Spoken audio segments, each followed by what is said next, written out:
welcome to You Didn't Get the Memo Show. I'm your host, Gloria Bailey Ray. Hey, as always, got a dope show for you today, and it's something that everybody watching the show today will be able to take away and to steal something from my guests here. But again, I want to thank you guys all for tuning in, and I want to remind you, those of you that are new, that You Didn't Get the Memo Show is about providing you, the viewer, with relevant fact-based information to help you be informed and to make informed decisions. We stream live on Facebook, YouTube, LinkedIn, as well as You Didn't Get the Memo Show is both nationally and international. So shout out to all of you guys who are across the pond. Thank you guys so much for tuning in. Our show is an interactive show, and so therefore, if you have comments or questions for my guests or even for myself, place them in the comment section, and we'll do our very best to respond to you.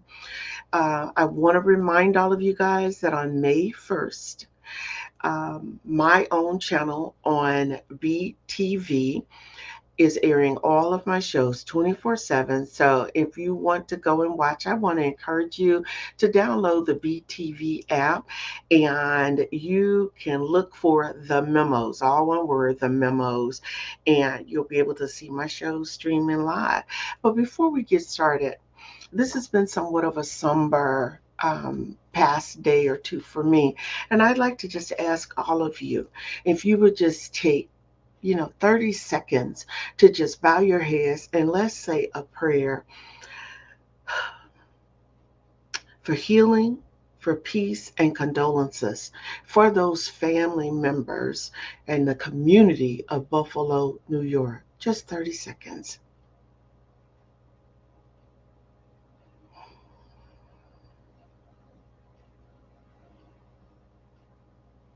Right.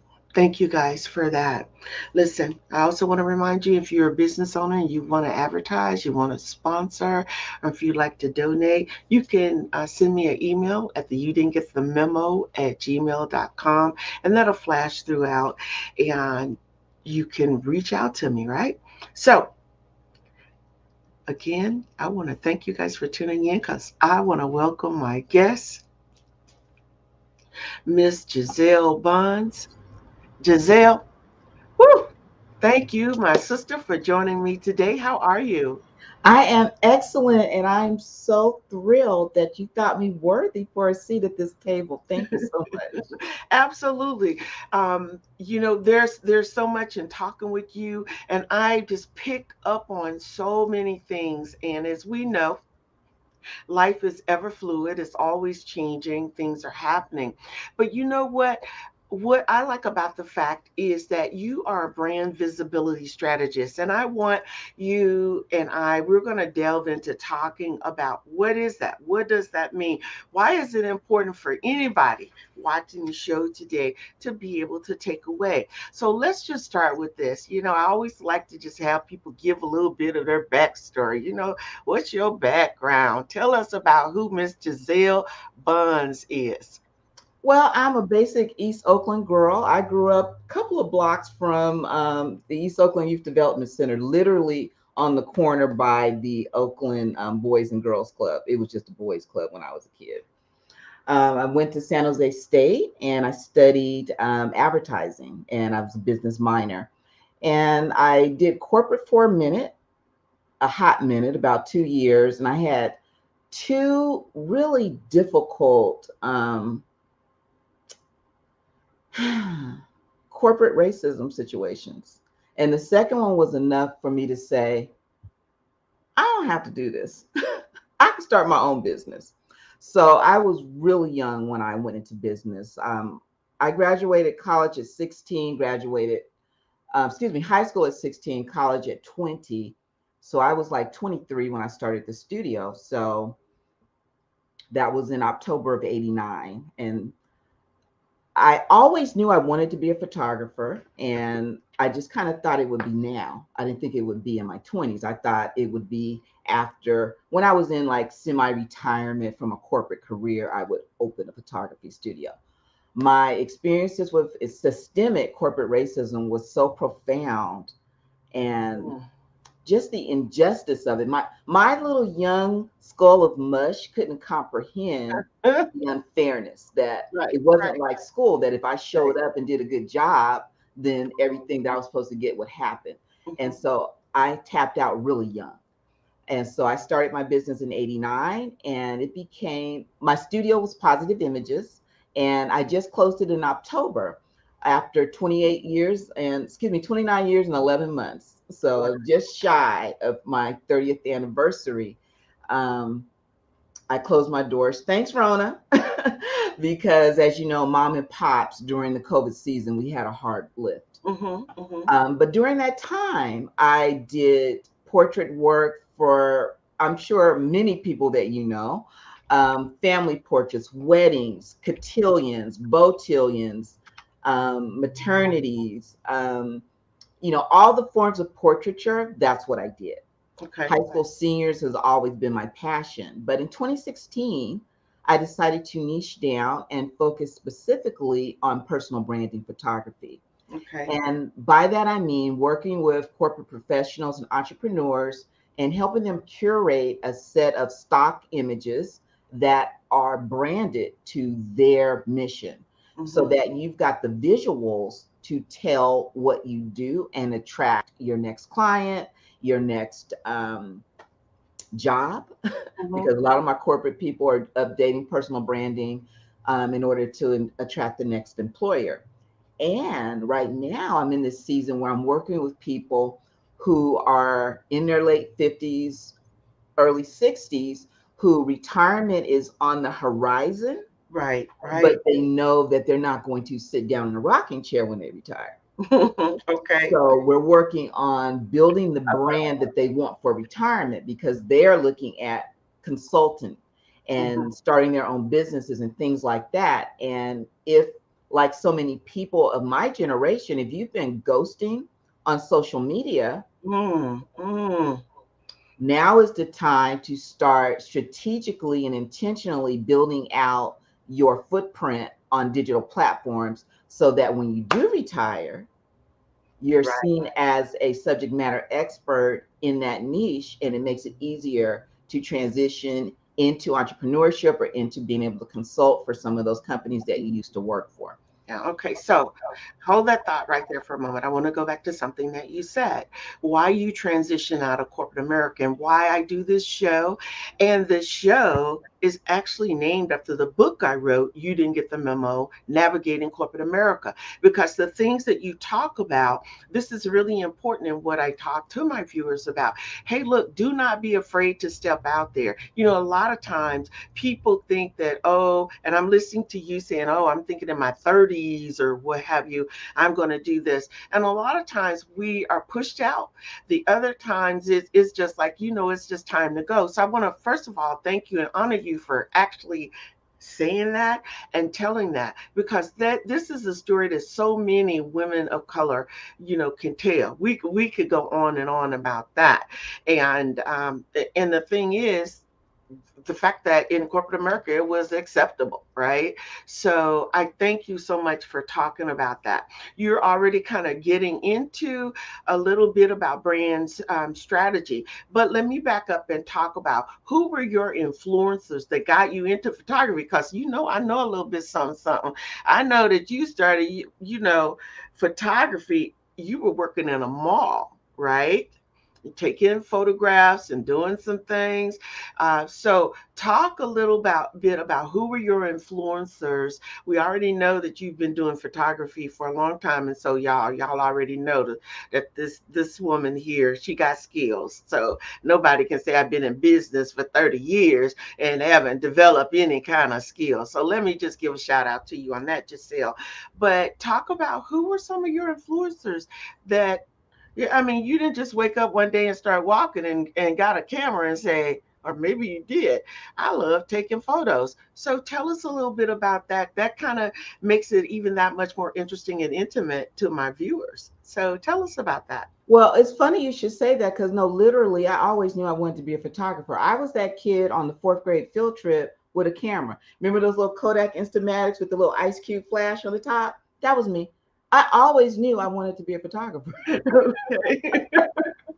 So what happened was when I was in high school, I went to a studio in the Mission District in San Francisco called Dore Studios, and a woman named Audrey Revelle owned that. And I came out of high school in '82, and at that time, school graduation pictures were basically um, black velvet drapes, just generic. Well, Audrey Revelle, for the most part, single-handedly pioneered what we came to know as glamour photography. So in the early '80s, the fact that she had huge turkey feather boas in every color of the rainbow, that she would do your makeup, put lashes on you, reset your hair, make it bigger because it was the '80s. That was kind of unheard of at that time. And those were the first pictures that affirmed me. Because, you go through K through 11th grade, and the school photographer is clicking that button before you get both cheeks on the stool. And so you get back pictures every year and you think you're a mud duck. And so I got those pictures back from Dore Studio and I went, oh, wow, I'm okay. And from that moment, I knew I wanted to be a high school senior photographer. So that was '82. And '89, I go to visit her and told her I wanted to be a photographer. She took me on a tour of her studio, showed me everything she had added since I had graduated. And at the end, she said, do you have a portfolio? Because my daughter's about to go out on maternity leave. My heart was in my chest. I jump in my car. I drive back to the East Bay, get my book, go back to the Mission. She Right. looks through my book and she looks me dead in the eye and she says, you want your own studio, don't Mm, you? And I deep, said, yeah, I deep. do. Yeah. And she says, I can't afford to train you and have you leave. But you keep doing what you're doing, you're going to be fine. Now, fast forward like 25 years later, I run into Audrey at a trade, one of our professional trade association events. And she's like, oh, honey, how have you been? I haven't seen you in so long. And then she says, aren't you the only studio left in Oakland? And I opened my mouth to argue with her. And then I remembered, no, they moved to Benicia. No, they moved out to Lafayette. So the next morning, when I got to the studio, I opened up the yellow pages, and the only photographers that were in the yellow pages that day with an address, one was in Durant Square, and the other was in Chinatown. It was one of those places where you could do 1 hour film processing and get pictures taken and the whole thing. And I thought, how amazing is it that the woman who told me keep doing what you're doing and you'll be fine was the same person who had to point out to me that I was the last brick and mortar studio in Oakland. Okay. Hey, let me just tell you, what is for you is for you. I know you believe that. I know I believe that. And so when you think about that, and here's the beauty of it. You just kept doing your thing, right? You weren't going around trying to see who your competition was. Oh, how many people are out there? And that's where a lot of us get sidetracked when we're on a trajectory of building our brand, building who we are. We're so busy worrying about all the other stuff. Look, if you're so busy building your own self, you don't have time to look at what anybody else is out there doing or comparing yourself. And that's literally what I am hearing you say. You just kept doing what you're supposed to do. And despite the fact that she told you that she couldn't hire you, but you keep doing what you're doing. And all that did, believe it or not, I'm certain if you look back, that just gave fuel to your fire. You had a light up under your buns. You were like, all right, okay, that's it. I'm gonna keep doing what I'm doing. And that's the beauty of it. And that's the other reason why I think it's really important to have you on the show. And we talk about brand strategy and those kinds of things. But but before we get into that, we're gonna take a really, really quick break. And when we come back, we want to talk about, because you just closed your studio after almost, I'm going to say 30 years. Girl, once you're talking about 11 months, I mean 30 years. All right. But we want to talk about and get into what brand strategy really is as it relates to people who are making this transition out of corporate America and moving into other things. And then for other people who just they may be thinking about it, but I think that you're going to give them some really good tips, and then we're going to also talk about what your specialty is. So we got a number of things I want to be able to cover, but guys, we're going to take a quick break. Pause for the cause. We'll be right back. So don't you guys go anywhere. I am here with the badass Miss Giselle Bonds. All right. Be right back, you guys. Before we celebrate the freedom most Americans have, we must fight for the freedom all Americans deserve. Because all lives can't matter until Black lives matter.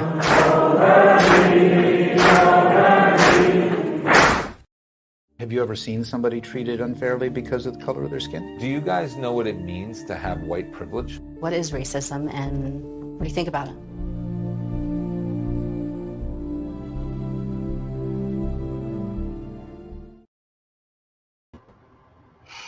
All right, if you guys are just joining us, I am talking with brand um, strategist Miss Giselle Bonds, and we're deep into it, talking about what it is that she does. And I want to remind all of you guys, no excuses. You can actually go back and watch the replay of the show. It's on Facebook, it's on YouTube, it's on LinkedIn. So be sure and go back and catch it as well. Before we took that quick break, one of the things that I posed to my guest, Miss Giselle, was, what did she do? What did you do during the shutdown? And that, to me, that's a question. I'm just always really curious how other people either had to reinvent themselves or pivot or whatever it was that they call it. What did you do during the shutdown? Because this is your livelihood, right? And I can only imagine people say, well, I don't want you around. I'm taking a picture with my mask on or that kind of stuff. So, but let's, tell the viewers how you actually manage through this particular time of the shutdown with regards to the pandemic. It was traumatic. I travel a lot to work with entrepreneurs. Unfortunately, and it's odd because the technology is invented here in the Bay Area, but I find that entrepreneurs and professionals in the Bay Area don't leverage it. So really, it's easier for me to work out of state. So the first thing that happened were all my trips got canceled. My last trip was like around the 23rd of February to New York. And then, as you know, like 3 weeks later, state shut down. And then about four cities were gone. And then that June, I was supposed to be working in Jamaica. All of that was done. I also sell a line of $5 jewelry. All my vending events shut down because of COVID. And I was like, whoo-wee, what's I gonna do? So the first thing I did was I moved all my jewelry to a Shopify website, which is igot5on it.biz. And then I ran Facebook ads to that. Found a wonderful coach who wanted her give back for BLM to be teaching Black entrepreneurs how to properly run Facebook ads. And she worked with us for 12 weeks in depth. And my Facebook ads were popping. And so I was processing jewelry orders like a jewelry boutique. And I like to say that I worked in some of the finest garages that the East Bay has to offer. Did not feel safe at the studio. One of my sorority sisters wrote my my board. Part of my documentation as to why I was not going to be able to pay him was Barbara Lee statistics on who was dying, and I let him know how many of my clients were ill, and I had lost 2 clients by June of 2020. Right. And also the stats that I sent him the newspaper article about the fact that a state of emergency was being declared on Black people in Oakland, as well as one of my sources who worked for County Health sent him an email declaring that it was unsafe for me to operate due to size of space and proximity to the client. Because let's face it, no one was calling to take a portrait with a mask on. Right. So for my preferred clients, I worked in their garages because that gave me proper ventilation because I could leave the garage door open. And quiet as it's kept, garage life is gorgeous. It's kind of like if you notice people like to take pictures in their car. Right. You don't know why there's so many seatbelt selfies. It's because the lighting conditions in your car are perfect. because Mhm. you've got a hood over you and you've got this huge soft light source coming in. A Mhm. garage gives you that same quality of life. Mhm. So, and I worked outdoors. Oh, wow. Yeah. So talk about really embracing what's happened because I think everybody went, oh, what am I going to do? Right. And I think that a lot of times people who weren't able to pivot, those are maybe a lot of the people that just say, the pandemic just took me all the way down. But the message is we always need to be prepared. You got to be Boy Scout, Girl Scout prepared for Well, the all good news things. was that I was already online. Right. And I was trying to figure out what my digital product or course was going to be. And I was kind of dragging my heels on launching it. Mm-hmm. Um, for those of you who don't know, digital products and courses, and it's a huge industry. It's like a silent industry. I Right. like to call it Hogwarts.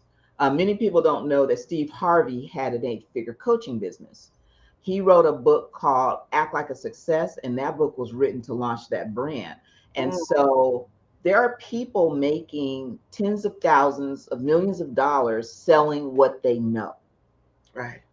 So with me needing to be in the room to do a picture, it was a while for me to figure out what could I do digital because I didn't want to teach photography. That was the Mhm. obvious go-to. So the first thing I did in April of 2020 was I did a webinar on how to use Zoom for business because I had been on Zoom since 2016. And so I was very comfortable with Zoom. So I did this webinar on how to use Zoom for business where I taught all the deep uses of Zoom, the breakout rooms and how to use it as a lead magnet and how, anyway. And from that, I invited people into a brand visibility course, which I had mapped out to be like a 6 to 8 week course.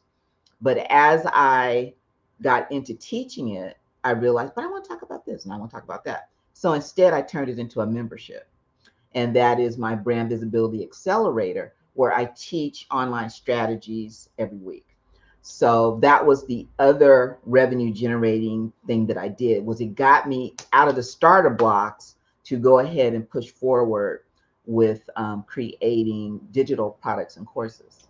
Okay, so let's back up. Let's just talk about there are two things. One thing you said is that people don't leverage. You said they don't, and I said don't leverage it. So what do you mean that they don't leverage you know, even themselves or business, their knowledge, what do they have?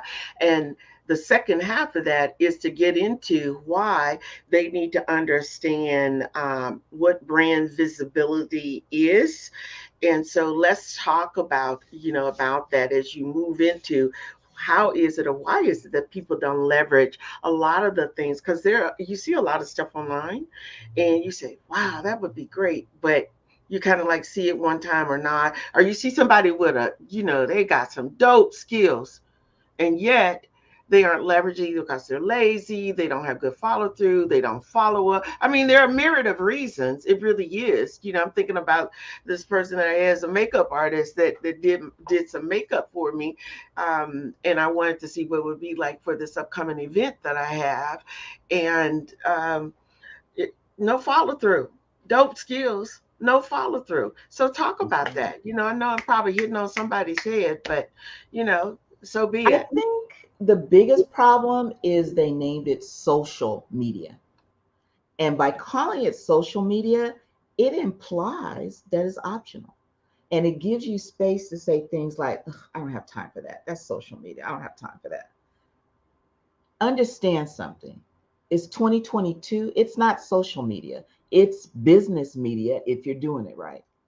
And we, as business owners, traditionally, we think that our clients come from word of mouth.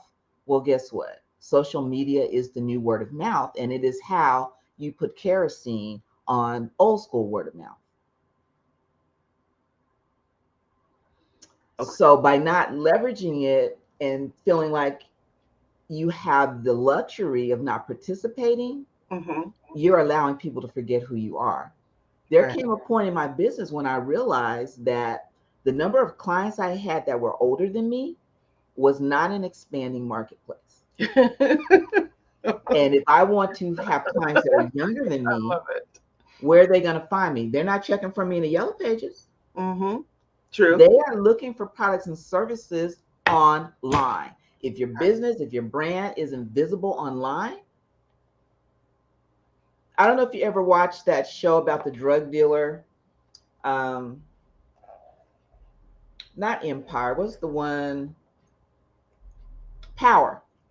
Oh, okay. And so he was a drug dealer by night, but he was a nightclub owner in New York by day. Right. And there's an episode when he wanted to become a business partner with this very influential white woman who had another bar or nightclub. And she says, well, I did a search for you and you're a ghost on social media.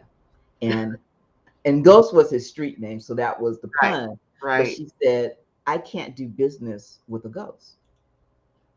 Oh, wow. Deep. And so if your brand is ghosting online, I mean, there was a time when they told us you had to have a website and we didn't believe them. Mm-hmm. Very true.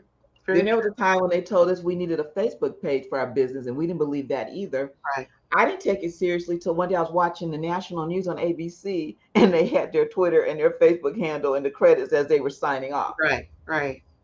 More and more. And then after COVID, if you didn't exist online, how are they going to find you? And when people meet you in real life, if you meet a prospective dating companion on an online app, what's the first thing you're going to do? Drop their name in Google. You know that's right. You know that is so right. That's for sure. So and we all have brands, mm-hmm. whether we think we do or we don't. The question is, are you controlling the optics of it? Right. Yeah, that's the word, the optics, controlling the optics. So you already talked about, you just kind of keep hitting on all these different points and questions that I have for you. And so when we talk about trends for people, I think you and I had a discussion, or if I recall, about, the formal headshots and that kind of stuff is going away. But what's the trend for people who are looking to actually not be ghosts on, on, like you said, really it's on business media. So when it comes to what you are doing and as a brand visibility strategist, right? So what's that trend look like? What do people really need to know as it relates to, as they're transitioning, whether it's out of corporate America or they're transitioning into just being an entrepreneur, running a business, whatever it is? I know that there are different things that they need to have an awareness around. What would you say to that? Well, it starts with knowing who your ideal client is. Whether that ideal client is a consumer that is purchasing your product or service, or if that ideal client is the next hiring manager that you're trying to get in front of. So the first decision you have to do is have complete clarity about who you are trying to communicate with. Once you know who that is, then you know where to put your messaging. Because if you are looking for people who are over 60 or over 50, you're probably not, the first place you're going to look is probably not TikTok. But maybe you need to be on LinkedIn. So having clarity about who you're communicating, first of all, is most important. Then you have to have clarity about what your message is. Once you know that, then you have to look at the different ways to keep your message in front of them, because you can never allow your ideal client to forget who you are. And people have short attention spans. So for instance, with brand photography, that is what you use to stop the scroll. I mean, we all know that trying to communicate on digital platforms is like trying to talk to a toddler with ADD. So you have to think back to when you were a toddler or a little kid. Did you want the book of all words, or did you want the book with pictures? So your brand photos are what you use to get people to stop scrolling and then pay attention to your messaging. And it cannot be one headshot, because if you're using the same headshot over and over, people just go blind to it. They don't pay attention to it. So that's where having a collection of images that warm up your audience, because creating no like trust factor is extremely important. Mhm. And ultimately, a good set of brand photos is going to start to make people feel like they know you before they meet you. Right, right. And it also gives off something else about yourself, right? People want to know that what's this person like? And I think that those photos actually um, give an individual a sense of who they are. When I went to your website, when I looked at and talked to you, I had a better sense of, here's someone who is, you're outgoing, you're friendly, you just kind of sparkle. And that's also really, really important, at least for me, because, I'm looking for somebody or something that's going to match my personality. And so, therefore, those things that you're talking about, I think it's really important. And this is how photography itself has changed. So, can I just say this? For anybody, you already said if you're using the same photo over and over, and you guys are continuing to think that I just need to have this one little shot up here of myself, that I ain't getting it. All right. And you've already talked about why brand visibility, why it is important. And we're going to come back to that because we're going to actually highlight, those two or three things that people really, really need to know.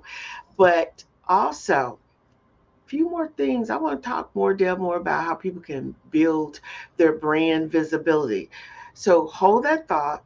We're going to be right back. We're going to take another really quick break. But, I'm going to give you a chance to kind of, you know, I guess wrap all of that into one. That's a long, it's a long explanation. But we're going to be right back, you guys. Thank you for hanging in here with my awesome guest, Miss Giselle Bonds. We will be right back with you guys. Thank you. Have you ever seen somebody treated unfairly because of the color of their skin? Do you guys know what it means to have white privilege? What is racism and what do you think about it?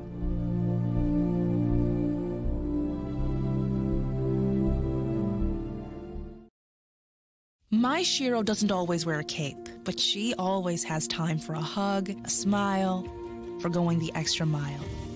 My Shiro stretches every dollar, puts in long hours, puts others first. But now it's your time, Mom. When you're ready to retire, we want you to be able to enjoy it. It's time to start saving now. A free 3-minute online chat can give you the personalized tips you need to start boosting your retirement savings today. Visit aceyourretirement.org/Shiro.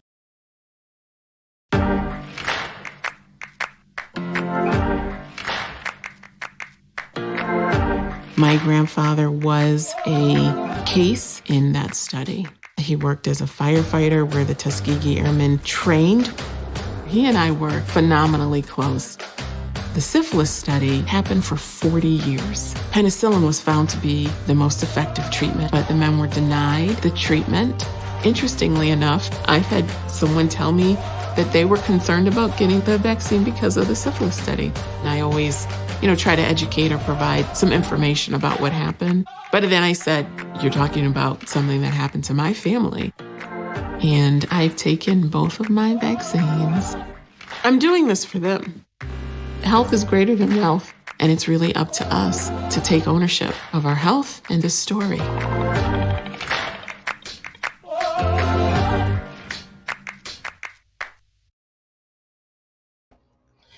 All right, if you guys are just joining us, I am talking with my awesome guest, Miss Giselle Bonds, and we are just, oh my gosh, she's just dropping and spouting all kind of stuff. So you guys, I just really and truly, truly hope that you are getting from Miss Giselle, who's a brand visibility strategist, taking all of these things in, because I know I see a lot of you, on, we call it social media, but as she said, we're flipping the script and calling it business media. And that is so true. And even for myself, I'm like, all right, look, I love it when somebody step on my toes and it's applicable to me. So some of those things, I'm like, all right, I got to step up my game. And this is why we do this. So before we went to break, one of the things that I said, I know you've talked about, we've moved around brand strategists and, why brand visibility is important. But also, what is just brand awareness? When we talk about brand awareness, do people know what that is and what that means and how it ties into their brand visibility? I don't know if they do. I mean, in other parts of the country, yeah. In the Bay Area, I don't think it is common. It's not common. Um, and and the thing is, it can be so simple. I've been focusing on being more intentional on LinkedIn lately, and so I use the hashtag on LinkedIn personal branding. So one day I said, let me just go look in the hashtag and see who else is using the hashtag. And I saw this sister, and her pictures were bomb, and I was like, she looks like she should be my client. So I sent her a connection request. And then I noticed that she hosted a monthly mixer on Zoom. So I registered to attend, and then I was put into a gorgeous purple funnel. And by funnel, I mean a marketing funnel, where after I signed up to be an attendee, it let me know she had a Facebook group I can join. It sent me some information about some other things, free lead magnets she had, and everything was branded so beautifully in her brand colors. And then I went to the event, and there were maybe 10 ladies that came to this event, and she had a topic, and she had beautiful slide deck to keep the conversation flowing. And then I was very intentional about sending LinkedIn connection requests to each of the women on the screen. One of the ladies responded immediately and DM'd me, just affirming something I said in the mixer that landed on her heart. And at the end of that, she says, yeah, and I know I need to get brand photos done, but I'm not ready yet. Well, I looked at her location, and she lived in Washington, D.C. And I wrote her back and I said, well, you need to get ready because I'm going to be in Maryland at the end of April. And if you wait till you're ready, it's going to be too late. And by the time you are ready, it'll be time for new photos. Mm-hmm.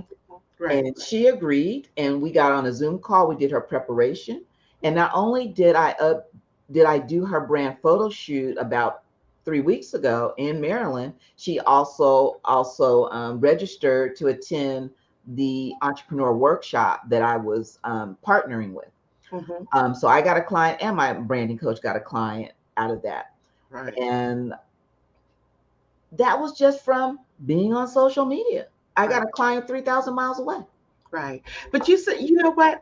You said something earlier on about the fact, even though the Bay Area is supposed to be so forward in their thinking as it relates to technology and all of that, but your business clients that are here in the Bay Area ain't happening. You're going to other places, Maryland, DC, Texas, I Georgia. leave for New Jersey Thursday. Yeah. I have a flight Thursday night. And I ever since you had said that, I'm trying to wrap my arms around what do you think it is? Because as much as the Bay Area and a lot of people think that they are, oh, I am it and I am forward, but when you travel to other places, they got it going on. Baby. So what's happening? Because if you depending on making a living, although you've done okay here, but you're like, look, I'm I'm trying to like move on up, right? And you can't do that apparently just being here. And the fact that you travel so much, you travel to all of your clients. So I guess my question is, why do you think that is? What's happening here in the Bay Area that people are do they think that they're so far advanced or are they ahead of the game? Could that be the case? I discovered this in January 2016. I was an early adapter on an app called Periscope. Periscope was the first mobile live streaming application. It is what we think of as Facebook Live now. And so I was on the app in 15, and then they announced they were having Periscope Summit in San Francisco. And I thought, I love this app. What's the worst that can happen? So I registered and I went. I met amazing Black entrepreneurs from all over the country, France, England. I can count on my fingers of one hand how many Black entrepreneurs I met that lived here in the Bay Area. Everybody else took a boat, a plane, a train to get to Periscope Summit. Wow. That was when I found out about this online marketing space. And I met business coaches and people who needed the type of work that I was doing. Right. And I was just so puzzled. And I was so lit up by this that I started a local community called Bay Biz because I was determined that my old school brick and mortar buddies and my Black Expo family, I was going to make sure they knew how to live stream. And I was teaching them on Periscope, but I said, understand that live stream is going to be a thing. It's not going to be just Periscope. So in April of 2016, that was when we got Facebook Live. And as you know, now every app you own, you can live stream on. Right. And so we met monthly, and I was in the trenches with them, teaching them how to live stream. Live streaming is so powerful. And if you have a business, understanding how to do it strategically, because there is a method to it. It's very powerful, and you can close people through live streaming. Right. So that was when I first became aware of it. And I've seen it over and over again, but I'll tell you most recently when I saw the same phenomena. Have you heard of an app called Clubhouse? Oh, absolutely. Clubhouse kind of started opening up, and there was a big push. Everybody was starting to get on in November of 2020. That's when I got on. So I was on early on that one as well. And again, meeting amazing entrepreneurs who look like me all over the country. Right. And then I did an onboarding party to teach people in the Bay how to use it. And I was seeing comments like, oh, that's nothing. It's useless. It's a waste of time. They don't understand. Literally, the day when I finished packing the studio in September, 12 hours later, I got on a flight to go work an event in Atlanta that one of my sorority sisters was hosting. I met her on Clubhouse. Yeah. Again, it's having the understanding and the awareness, like you said, because I can say at times when I first started, it's like, I'm on Clubhouse. Do I use it like I should? No. I'm on Facebook. I'm on LinkedIn. I'm on YouTube. But the thing is, that's where knowing and having someone. And so hopefully at the end of this, you're going to talk about what upcoming classes and things that you have. I made money on Clubhouse teaching how to use Clubhouse because people didn't know how to use it with intention. But and it's so easy to get on Clubhouse and be a professional listener. Right. And you can't make money like that. Right. And in this case, see, you're just smart enough, you're forwarding your thinking and say, look, wait a minute, I can make some money on this. I'm doing this. Like you talk about Periscope, when, but honestly, I like Periscope. I hate that it actually went away. But, those are the kind of things. So let's just talk about social media and how it plays into brand visibility. Let me go backwards. Let me start with promotional products because you talked about, how I thought that was the cutest thing. You said, look, I'm in somebody's garage and you're like doing it. And so, is it worth it to be on business media promoting products? Where else are you going to do it? Hello. I mean, it sounds like it's a no-brainer, but I had to ask. Facebook is one of the largest countries in the world. Right. Your client is on Facebook. Right. And if you put some, there's organic. I mean, there's 3 ways you're going to build your audience. You can build it organically, brick by brick, by showing up and attracting your ideal person. You can borrow your audience from someone else who has the same ideal client as you, but sells something different. So you can do collaborative things, or you can pay them to get in front of their audience. And the third way is paid. So that means paid traffic. You're going to pay Facebook, you're going to pay Pinterest, you're going to pay Google to bring you the proper people to be in front of you. And I've got a $4,000 ad credit. I have it. All my clients got it. I have a Facebook group. I probably should have told you that. VisibleEntrepreneurs.com. You can get to it. And I opened that group up at the top of COVID because I wanted to talk about pandemic pivots. And so that was where I was pouring. When I got word of different grants and opportunities, I always put it in Visible Entrepreneurs. And so I put in some information about a Facebook ad credit opportunity. And when all was said and done, this was in December, it was $4,000. And so I got it. All my clients got it. And so I've been using that to build my Facebook group and to drive traffic to my membership, my brand visibility membership. So that's paid traffic, and that's paid traffic I didn't have to pay for. Right. So I'm yeah, you sorry. need an audience. So you got to build an audience Right. and then nurture that audience, demonstrate your value, and then you are in position to have the privilege to ask for their business. Right, right. That makes sense. Blogging. I don't know how much blogging you do. I know that that keeps coming up for whatever reason in my circles. You need to be blogging or vlogging, and I think people are like, what's really the difference?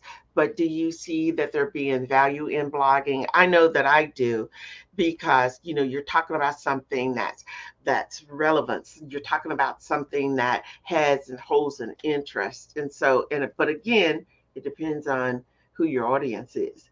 Because, probably No, 30 years old don't want to hear about AARP, right? So, it doesn't even matter who your audience is. Blogging is so important. mhm, okay. So I have a visibility framework, and it is composed of networking, whether that is virtually or in person, social media strategy, obviously brand photos, um, and local SEO. SEO stands for search engine optimization. Mhm, mhm. You have to teach Google your name. There was a point, I'm going to say it was around 2011, when I did a search for senior photographer, graduation photography, family portraits in Oakland. Gloria, I wasn't on page 10. There were studios in San Francisco that were pulling up on page 1, and I didn't understand why. And Yeah. so I did a deep dive into what I learned to be local SEO. Mhm. And the main problem was my website was gorgeous, but it was written on a platform called Flash. And remember, the Flash sites were the ones with the images dissolving and the music. It was a lush experience. The problem is the only thing Google can see is that very first page that said click here to enter. Right.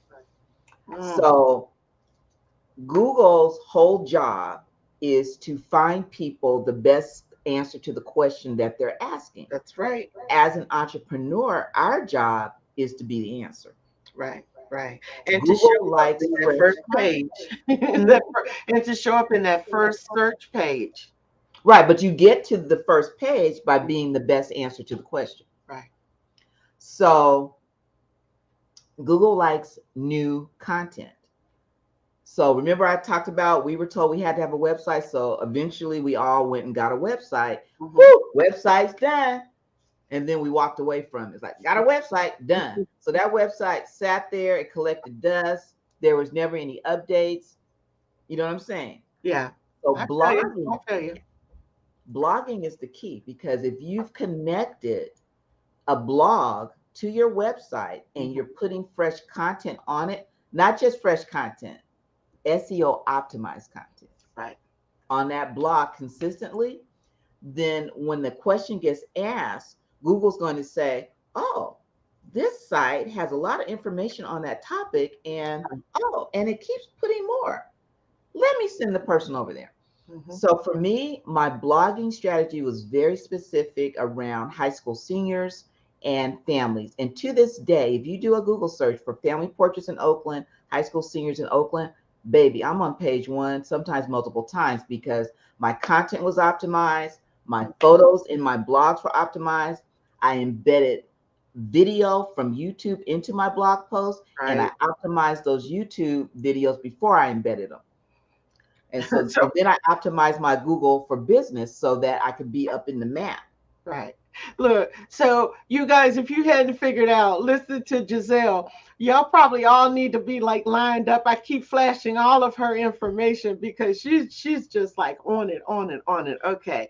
So look, I want to get to this because I think that this is important, especially since you talk about you travel. But in terms of what you do, how do you prepare your clients for a session with you? You know, is there some type of questionnaire? Do you try to figure out what kind of images they need? Are there specific questions that you ask of the client before you even start a session? Okay. So again, I'm going to make a distinction between my Bay Area clients and my clients in the Southeast and on the East Coast.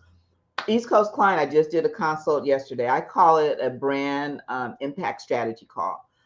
This sister's in New York. She does done for you services for her clients that are creating digital courses. So she's like a whole production team. She knows what she's doing. She knows what she's launching. She knows what ads she's running. We just need to map it out. When my phone rings in the Bay Area, those are more discovery calls. That call is typically, I need a new headshot, I got a promotion, I got an award, and then I have to take those clients in to dig a little deeper. Like, well, what other parts of your life do you need imagery for?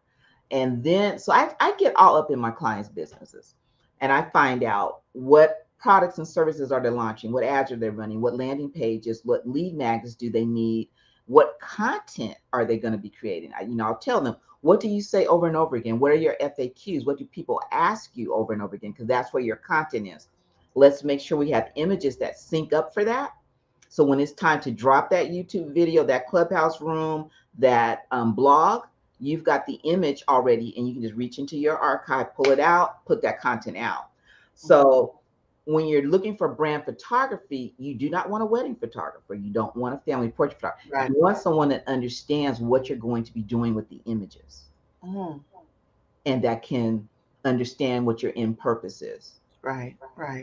That totally makes a lot of sense. Okay. And I always say there's so much that we can talk about. 55 minutes seems to fly by. We need to take just this one quick break. And when we come back, a couple of things that I want to ask you to address. First of all is, what are your values as a and I'm used to saying photographer, but in terms of what it is that you do as it relates to a brand visibility strategist, what are those values? What do they look like? And then what is it that you want people who are watching the show to take away from today? So think about those two things. We'll be right back, you guys. I hope that you've enjoyed this as much as I have, because I'm just like, whoop, whoop. Got to get on board for sure. We'll be right back, you guys. Don't go anywhere.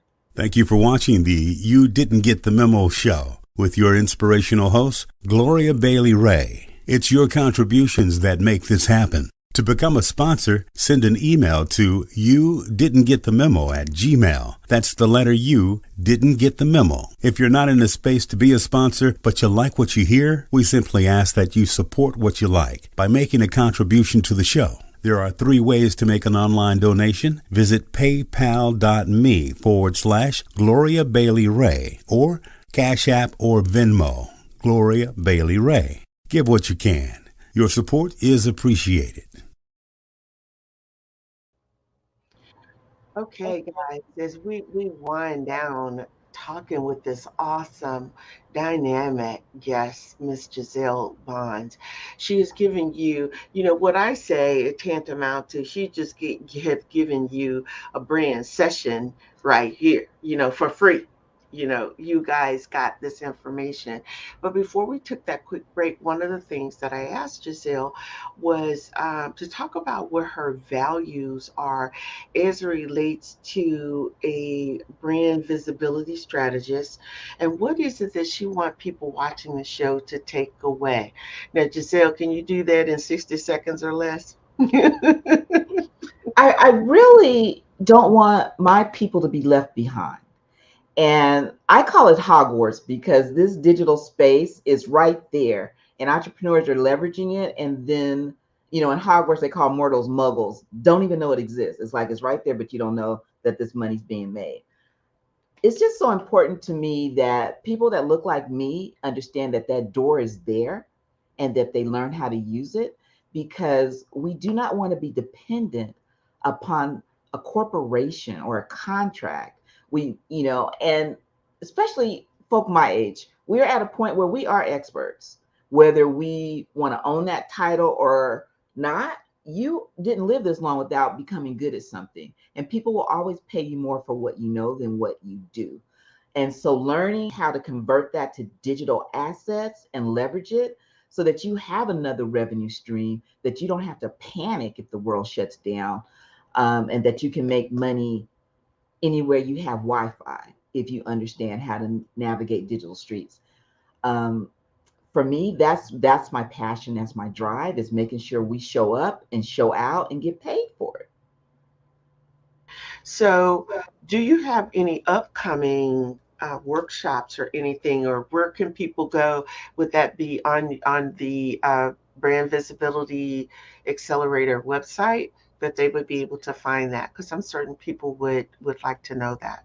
So my Brand Visibility Accelerator is where I teach every week. As a matter of fact, at 6:30 tonight Pacific, I'll be there. And now I do 2 sessions. So I'm at 6:30 East Coast and 6:30 here Pacific time. Mhm. And I teach 2 strategies a month.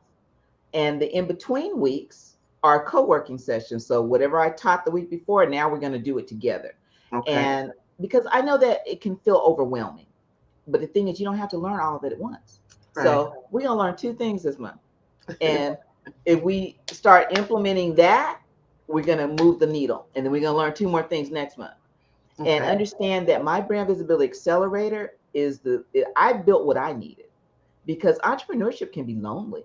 Yeah. And when we're out here trying new things, it can be scary. So to have a tribe that you can move with, that helps you call out that internal terrorist, because that chick will sit right here, whisper in your ear, tell you, well, who are you to show up? And you're not an expert, and and she will keep you frozen. So we call out the internal terrorists, because you got to karate chop that chick in the throat every morning. And we affirm each other, we figure it out together, and so we move together and we do Right. things together as entrepreneurs.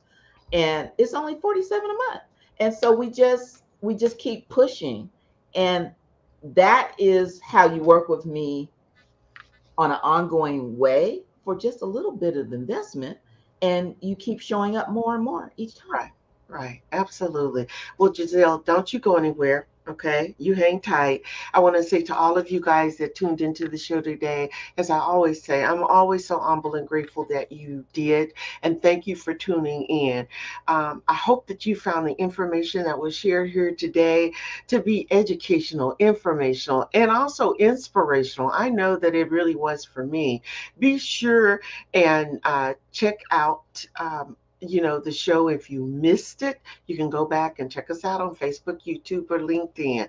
Be sure and follow me on all my social media platforms. Mark your calendars for every Tuesday, 5 p.m. for always a great, great show.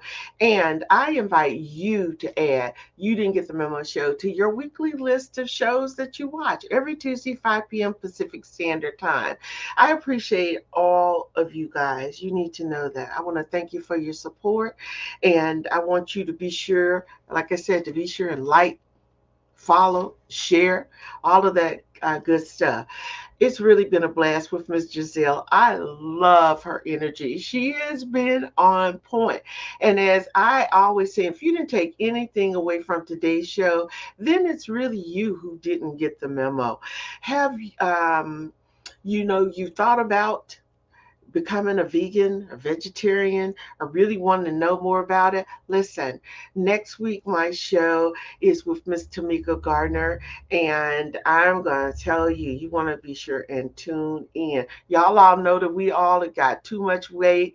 We got all these things that are going on with us, so be sure and tune into this show. I'm going to leave you with this, that the quality of your life is actually determined by the decisions that you make. Until this time next week, I want you to allow perseverance to walk you into your purpose. Have a wonderful week. Give thanks for all of your many blessings. Remember to keep the people in Brooklyn, in the Bronx, Brooklyn, New York, in your prayers, and stay safe. Always remember to pay it forward. Listen, y'all, I'm Gloria Bailey Ray. I'm the host of the You Didn't Get the Memo show. And until this time next week, peace and blessings, guys.